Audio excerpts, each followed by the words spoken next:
ആർക്കും ടെക് മലയാളത്തിലേക്ക് സ്വാഗതം. നമ്മൾ ഡിസ്കസ് ചെയ്യാൻ പോകുന്നത് റിയൽമി 14 Pro Plusനെ കുറിച്ചാണ്. സോ നമുക്കിത് ഇറങ്ങാൻ പോകുന്നൊരു ഫോണാണ്. ജനുവരി ടൈമിലായിരിക്കും ഇന്ത്യയിൽ വരാൻ പോകുന്നത്.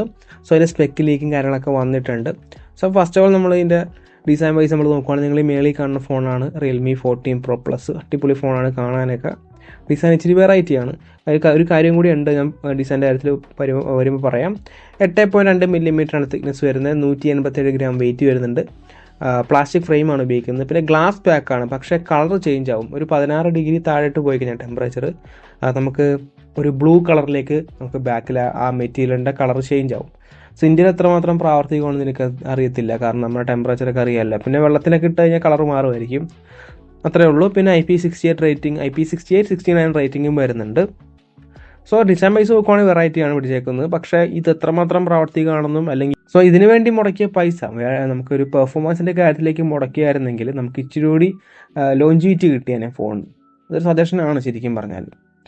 നെക്സ്റ്റ് നമ്മൾ ഡിസ്പ്ലേയുടെ കാര്യം നമ്മൾ നോക്കുവാണെങ്കിൽ 6.7 ഇഞ്ചിൻ്റെ ഒരു 1.5K 10-bit 120 ഹെർട്സിൻ്റെ കർവ്ഡ് OLED വരുന്നത്. 240 ഹെർട്സിൻ്റെ ടച്ച് സാമ്പിളിംഗ് റേറ്റ് വരുന്നുണ്ട്. 3840 ഹെർട്സിൻ്റെ PWM ഡിമ്മിങ് വരുന്നുണ്ട്. 2000 നിറ്റ്സാണ് ബ്രൈറ്റ്നസ് വരുന്നത്. HDR10+ സപ്പോർട്ട് ചെയ്യുന്നുണ്ട്. ഡോൾബി വിഷൻ സപ്പോർട്ട് ചെയ്യുന്നുണ്ട്. In display finger print scanner വരുന്നുണ്ട്. ഗൊറില്ല ഗ്ലാസ് 7 ഐ പ്രൊട്ടക്ഷൻ വരുന്നുണ്ട്. സോ ഡിസ്പ്ലേയുടെ കാര്യം നമ്മൾ നോക്കുവാണെങ്കിൽ ടോപ്പ് നോച്ച് ഡിസ്പ്ലേ തന്നെയാണ് റിയൽമിയുടെ ഉപയോഗിച്ചേക്കുന്നത്. അടിപൊളിയാണ് ഡിസ്പ്ലേയുടെ കാര്യത്തിൽ. സോ മൾട്ടിമീഡിയ എക്സ്പീരിയൻസ് ഒക്കെ അടിപൊളിയായിരിക്കും. ഓഡിയോയുടെ കാര്യം നമ്മൾ നോക്കുവാണെങ്കിൽ ഡുവൽ സ്റ്റീരിയോ സ്പീക്കേഴ്സ്, പിന്നെ നമുക്ക് അറിയാം ഹെഡ്ഫോൺ ചെയ്യാൻ കാര്യങ്ങളൊന്നും വരുന്നില്ല. സോ അത്യാവശ്യം നല്ല മൾട്ടിമീഡിയ എക്സ്പീരിയൻസ് തന്നെ കിട്ടും. നെക്സ്റ്റ് നമ്മൾ പെർഫോമൻസിൻ്റെ കാര്യം നമ്മൾ പറയുവാണെങ്കിൽ ഈ പ്രൈസ് റേഞ്ച് വെച്ച് നോക്കുമ്പോൾ അത്ര ഇമ്പ്രസീവ് അല്ല. നമുക്കിവിടെ കിട്ടുന്നതെന്ന് പറഞ്ഞാൽ സ്നാപ്ഡ്രാഗൺ 7S Gen 3 ആണ്. 4 nm TSMC മാനുഫാക്ചറിംഗ് പ്രോസസ്സറാണ് ബിൽഡ് ചെയ്തേക്കുന്നത്. സ്പെക്കിംഗ് അവിടെ കൊടുത്തിട്ടുണ്ട്. LPDDR4X റാമും UFS 3.1 സ്റ്റോറേജാണ് വരുന്നത്. സോ നമുക്ക് LPDDR4X റാമും UFS 3.1 സ്റ്റോറേജാണ് വരുന്നത്. സോ പെർഫോമൻസ് കാര്യം നമ്മൾ നോക്കുവാണെങ്കിൽ അത്രയ്ക്ക് ഇമ്പ്രസീവ് ആയിട്ടുള്ള സ്മാർട്ട് ഫോൺ അല്ല, കാരണം ഈ പ്രൈസ് റേഞ്ചിൽ നമുക്ക് ബെറ്റർ ചിപ്സെറ്റ് വരുന്ന ഫോൺസ് ഉണ്ട്. പ്രത്യേകിച്ച് 7 Gen 3 വരുന്ന ഫോണുണ്ട്. Dimensity 8300 വരുന്ന ഫോൺസും കാര്യങ്ങളൊക്കെ വരുന്നുണ്ട്.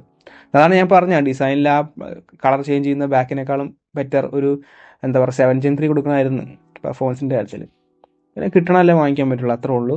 ഇതൊക്കെ പണ്ടത്തെ റിയൽമി സീരീസൊക്കെ അല്ലെങ്കിൽ അവരുടെ പ്രോ സീരീസും ഒക്കെ അടിപൊളിയായിരുന്നു ശരിക്കും പറഞ്ഞാൽ. സ്പെക്കിൻ്റെ കാര്യത്തിലൊക്കെ കൊടുക്കുന്ന പൈസയ്ക്ക് നമുക്ക് നല്ലോണം മുതലാകുമായിരുന്നു ഫോണൊക്കെ. ആ പ്രൈസ് റേഞ്ചിൽ ഏറ്റവും ബെസ്റ്റ് ചിപ്സെറ്റൊക്കെ നമുക്ക് കിട്ടുമായിരുന്നു. പക്ഷേ ഇതൊക്കെ മാറിപ്പോയി. ഇപ്പോൾ അവർ കൂടുതലും ഡിസൈനൊക്കെയാണ് നോക്കുന്നത്, അല്ലാണ്ട് വേറൊന്നുമല്ല. ഡിസൈനും കാര്യങ്ങളൊക്കെയാണ് കൂടുതലും അവർ ഫോക്കസ് ചെയ്യുന്നത്.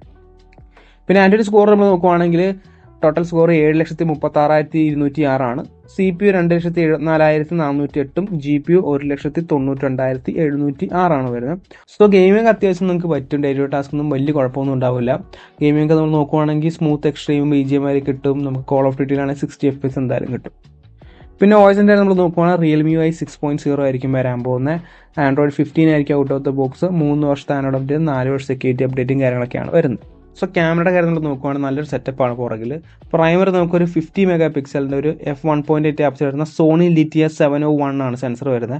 1x1.56 inch സെൻസറാണ്. സോ അത്യാവശ്യം വലിയ സെൻസർ തന്നെയാണ് ഇവിടെ ഉപയോഗിച്ചിരിക്കുന്നത്. OIS സപ്പോർട്ട് ചെയ്യുന്നുണ്ട്. 4K 30 FPS ആണ് മാക്സിമം. സെക്കൻഡറി നമുക്ക് 8 MP f2.3 അൾട്രാവൈഡ് ആണ്. Sony IMX 355. പിന്നെ തേർഡ് ക്യാമറ എന്ന് പറയുന്നത് ഒരു 50 MP f2.7 3x പെരിസ്കോപ്പ് ക്യാമറയാണ്. ലിറ്റിയ 600 ആണ് വരുന്നത് സോണിയുടെ. അവിടെയും 4K 30 FPS ആയിരിക്കും. പിന്നെ ട്രിപ്പിൾ ഫ്ലാഷ് ആണ് വരുന്നത് പുറകിൽ. പിന്നെ 32 MP സെൽഫി ക്യാമറയും വരുന്നുണ്ട്. 4K 30 FPS. സോ ക്യാമറയ്ക്ക് നല്ല ഇമ്പോർട്ടൻസ് നമുക്ക് റിയൽമി 14 Pro Plusൽ കൊടുത്തിട്ടുണ്ട്. സോ ഇത് നല്ല കാര്യം തന്നെയാണ്. സോ ബാറ്ററിയുടെ കാര്യം നമ്മൾ നോക്കുകയാണെങ്കിൽ നമുക്ക് ഇവിടെ 6000 mAh സിലിക്കൺ കാർബൺ ബാറ്ററിയാണ് ഇവിടെ ഉപയോഗിച്ചേക്കുന്നത്. 80 വാട്ടിൻ്റെ ചാർജർ ബോക്സിൽ കിട്ടും. സോ അത്യാവശ്യം നല്ല ബാറ്ററി കപ്പാസിറ്റിയും വരുന്നുണ്ട്. ചാർജിങ് നമുക്ക് കിട്ടുന്നുണ്ട്. സോ അത് നല്ലൊരു കാര്യം തന്നെയാണ്. കണക്ടിവിറ്റി നമ്മൾ നോക്കുവാണെങ്കിൽ 5G, Wi-Fi 6, Bluetooth 5.4 അങ്ങനത്തെ കാര്യങ്ങളൊക്കെ വരുന്നുണ്ട്. നമുക്ക് NFC കാര്യത്തിൽ വലിയ പിടിയില്ല. ഇന്ത്യയിൽ വരുമ്പോൾ അത് കിട്ടുമെന്നറിയില്ല. പിന്നെ പ്രൈസ് നമ്മൾ നോക്കുവാണെങ്കിൽ 8GB 256, 12GB 256, 12GB 512 ഒക്കെ ആയിരിക്കും വേരിയൻസ് ഒക്കെ വരുന്നത്. പ്രൈസ് നമ്മുടെ നേരത്തെ റിയൽമി 13 Pro Plus ഒക്കെ പോലെ തന്നെ ഒരു 30-35 ആ റേഞ്ച് ആയിരിക്കും പ്രൈസ് വരുന്നത്. ആ പ്രൈസ് റേഞ്ചിൽ പെർഫോമൻസ് നിങ്ങൾ നോക്കണ്ട. ഇപ്പോൾ നിങ്ങൾക്ക് ഡിസൈൻ വേണം, ക്യാമറ വേണം, മൾട്ടിമീഡിയ എക്സ്പീരിയൻസ് അത്യാവശ്യം വേണം, ബാറ്ററിയൊക്കെ വേണം എന്നുള്ളവർക്ക് പറ്റിയ ഫോൺ തന്നെയാണ്. പെർഫോമൻസ് വേണ്ടവർക്ക് വേറെ ഫോണുകളുണ്ട്.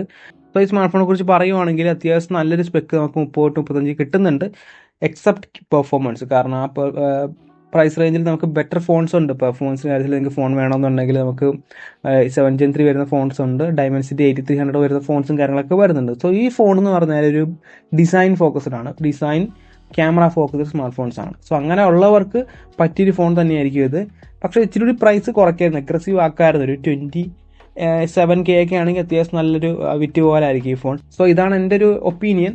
സോ നിങ്ങളുടെ സജഷനും കാര്യങ്ങളൊക്കെ താഴെ നിന്ന് കമൻറ്റ് ചെയ്യുക. സോ ഗൈസ്, അപ്പോൾ ഇന്നത്തെ വീഡിയോ ഇത്രയുള്ളൂ. ഇന്നത്തെ വീഡിയോ ഇഷ്ടപ്പെട്ടാൽ ലൈക്ക് ചെയ്യുക, സബ്സ്ക്രൈബ് ചെയ്യുക, hit the bell icon feature നോക്കി നെക്സ്റ്റ് വീഡിയോ കാണാം.